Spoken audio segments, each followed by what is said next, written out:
Class 10-এর শিক্ষার্থীরা, আজ তোমাদের জন্য একটি ভিডিও লেসন নিয়ে এসেছি।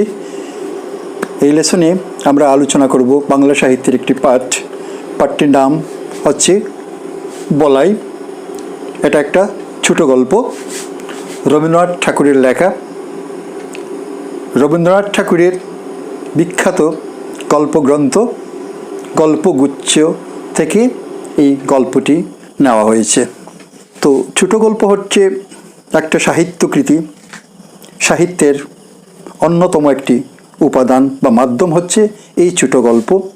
এই ছোট গল্পের মাধ্যমে লেখক মানব চরিত্রের বিচিত্র যে রূপগুলো রয়েছে, তার বিভিন্ন দিকগুলো রয়েছে, তার এক একটি দিককে তারা সাহিত্যকৃতির মাধ্যমে তুলে ধরেন, চিত্রায়িত করেন।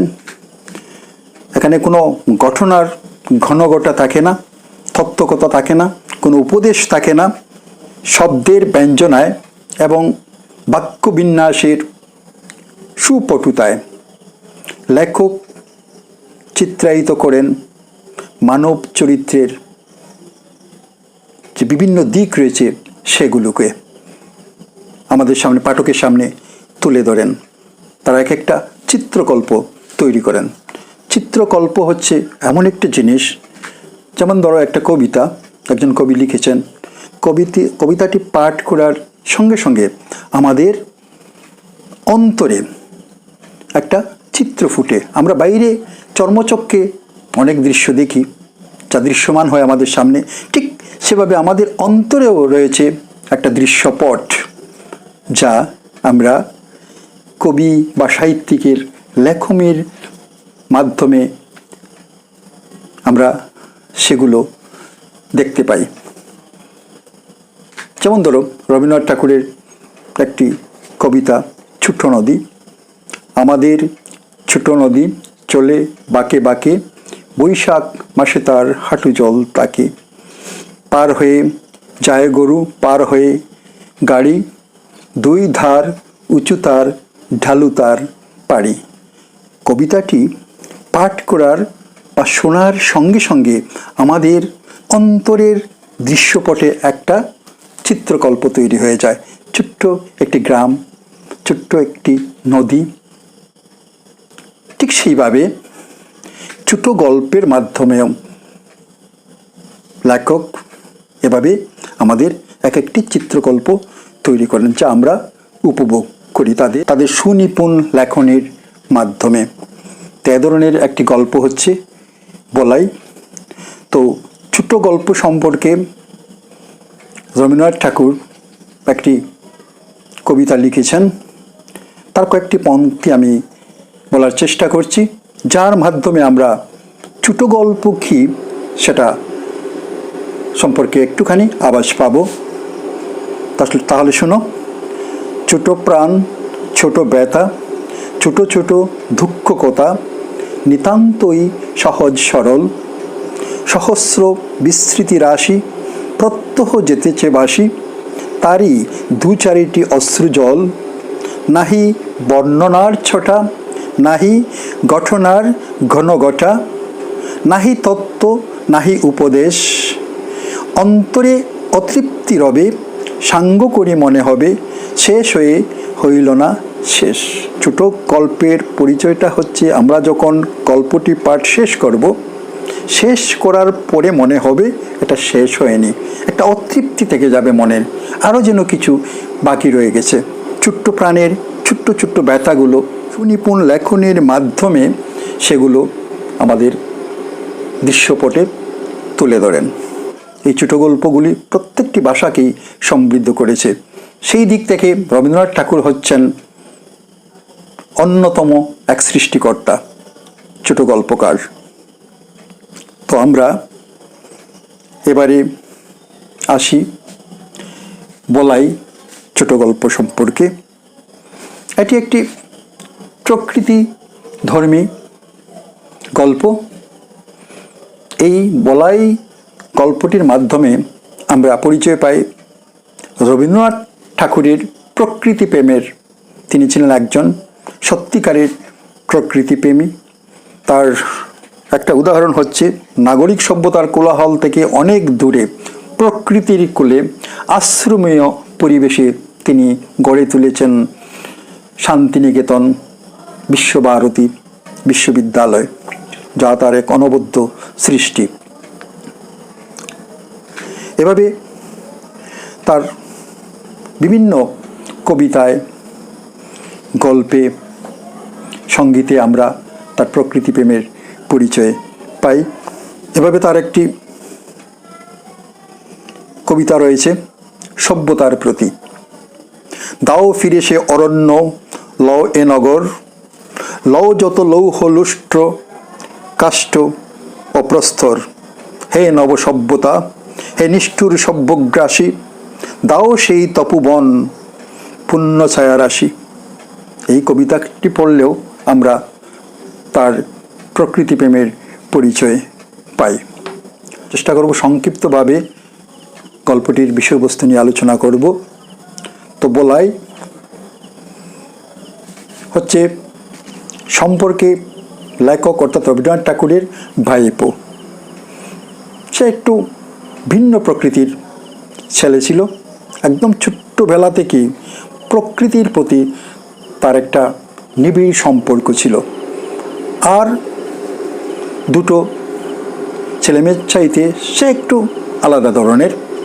সে সবসময় একা একা থাকতে ভালোবাসে এবং কি যেন তার একটা অব্যক্ত বেদনা তার অন্তরে বেজে ওঠে। কোনো সময় সুখ, দুঃখ, সব কিছুই তার অব্যক্ত থেকে যায়, অর্থাৎ অনুচ্চারিত থেকে যায়। সে কাউকে বলতে পারে না, পাছে অন্যরা তাকে পাগল ভাবে।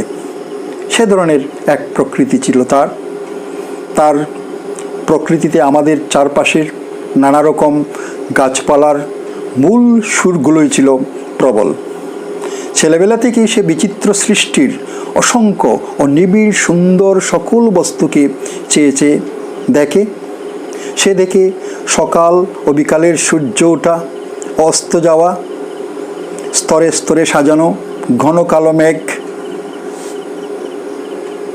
আম গাছের বুল, পুষ্পিত শালবন, বাড়ির সামনে সবুজ ঘাসের আস্তরণ।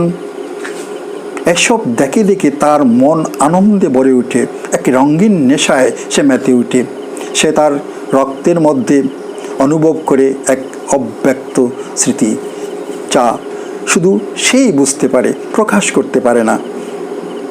সে কাউকে না বলে আস্তে আস্তে গিয়ে দেবদারু বনের নিস্তব্ধ ছায়াতলে অবাক হয়ে দাঁড়িয়ে থাকে। প্রকাণ্ড দেবদারু গাছের ভিতরকার মানুষকে যেন সে দেখতে পায়। তারা কথা বলে না, কিন্তু সবই জানে। সে শুধু উপরের দিকে তাকায় না, ওর ভাবে ভোলা চোখে মাটির দিকে, বাগানের ছোট্ট ছোট্ট অঙ্কুরিত সীমাহীন গাছের চারার প্রতি, যাদের গায়ের সদ্য গজিয়ে ওঠা কচি কচি পাতা। ওর সঙ্গে যেন গাছেদের এক সখ্যতার ভাব রয়েছে, যা প্রকাশ করা দুরূহ।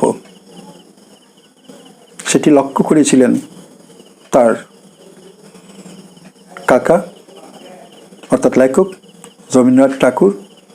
তো ছোট্টবেলাতেই সে মাতৃহারা হয়ে যায়, তার মা মারা যান এবং কাকির কাছে সে লালিত পালিত হয় এবং চেষ্টা করে তার কাকিকে দু চারটি কথা, তার মনের কথা বলার, কিন্তু সবটুকু বলে উঠতে পারে না।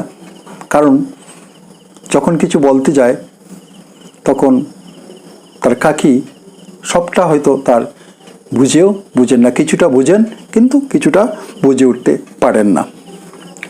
তো এভাবে তাদের একটি বাগান ছিল। তো সেই বাগানে একটা ছোট্ট শিমুল গাছ গজিয়ে উঠতে সে দেখলো এবং ধীরে ধীরে গাছটি তার চোখের সামনে বড় হতে লাগলো। সে গাছটির যত্নপাতি করতে লাগলো, তার জল দেওয়া, যত্ন নেওয়া, আগাছা পরিষ্কার করে দেওয়া। এভাবে দেখতে দেখতে গাছটা চোখের সামনে বড় হয়ে উঠতে লাগলো। তো একবার সে কী করলো, তার কাকাকে অর্থাৎ লেখককে নিয়ে গেল। সে দেখালো, দেখো কাকা, এই গাছটি এত সুন্দর, এত, তো সেটা দেখানোটাই হয়তো তার ভুল হয়ে গিয়েছিল। লেখকের কথায় এটা দেখানোটাই তার একটা বিরাট ভুল ছিল। লেখক দেখলেন গাছটা একটা বেমানান, ঠিক রাস্তার মাঝখানে গাছটি গজিয়ে উঠেছে, এটাকে তো এভাবে রাখা যায় না। তারপর গাছটি হচ্ছে শিমুল গাছ, বুঝতেই পারছো শিমুল গাছ খুব তাড়াতাড়ি বড় হয়। এবং আমরা জানি শিমুল গাছ বাড়িতে রাখতে নেই, কারণ অযথা এটা অন্যান্য ছোটো গাছপালার ক্ষতি করে এবং তাতে তুলো হয়, এবং যখন তুলোগুলো ফেটে যায় সে সময় সমস্ত বাতাসের মাধ্যমে তুলো এসে বাড়িঘর নষ্ট করে দেয়। তো তার কাকা বললেন না, এটাকে তো কাটতেই হবে। শুনে সে আটকে উঠল। তখন তার কাকি গিয়ে সে বলল, কাকা বলছি তুমি, তোমার পায়ে ধরি, তুমি কাকাকে বলো গাছটাকে যেন কোনো মতেই না কাটে। অন্তরে একটা অব্যক্ত বেদনা অনুভব করে সে কাকিমাকে অনুনয় বিনয় করে যথারীতি কাকিমা তার কাকাকে সব কিছু বললেন, যাতে তার এত আদরের সেই গাছটি যেন তিনি না কাটেন। যাই হোক, এভাবে কিছুদিন গেল, কিন্তু আর কতদিন থাকেন সিমলায়। হঠাৎ বলাইয়ের বাবার খেয়াল হলো তিনি বিলেত যাবেন পড়তে। তো তখন তিনি সিমলায় থাকতেন, তিনি আসলেন, এসে নিয়ে গেলেন তাকে সিমলায়, এবং সেখান থেকে বিলেত যাবেন যেই প্রস্তুতি চলছে, তখন হঠাৎ করে একটা চিঠি এলো বলাইয়ের কাকিমার কাছে। কাকিমা চিঠিটি খুলে দেখলেন, চিঠিতে লেখা আছে, আমি তো চলে যাব, তো যাওয়ার আগে আমি আমার সেই প্রিয় শিমুল গাছটিকে দেখতে চাই, তুমি অনুগ্রহ করে শিমুল গাছের একটি ফটোগ্রাফ আমাকে পাঠিয়ে দেবে। তো কাকাকে বললেন, কাকা তখন বললেন, শিমুল গাছটা কাটা হয়ে গেছে, এই গাছটাকে এখানে কে রাখবে? বেমানান গাছটা তো কাটা হয়ে গেছে। সেই থেকে তার কাকিমা দুদিন মুখে বাদ দেননি, কোনো অন্ন গ্রহণ করেননি, কাকার সাথে কোথাও বলেননি। কারণ বলাই ছিল তার একমাত্র সম্বল। নিজের সন্তান না থাকতে বলাইকে তিনি সন্তান স্নেহে লালন পালন করেছেন, এবং হঠাৎ করে বলাইটা তার বাবার কাছে সিমলায় চলে যাওয়াতে তার বুকটা শূন্য হয়ে গিয়েছিল। বলাইয়ের একটা প্রতিরূপ হিসাবে ছিল কাকিমার কাছে। শিমুল গাছটাকে মনে হতো বলাইয়ের সহচর এবং সঙ্গী। এবং এটাও যখন কাটা হয়ে গেল, তখন কাকিমার অন্তরে খুবই বাজল, তিনি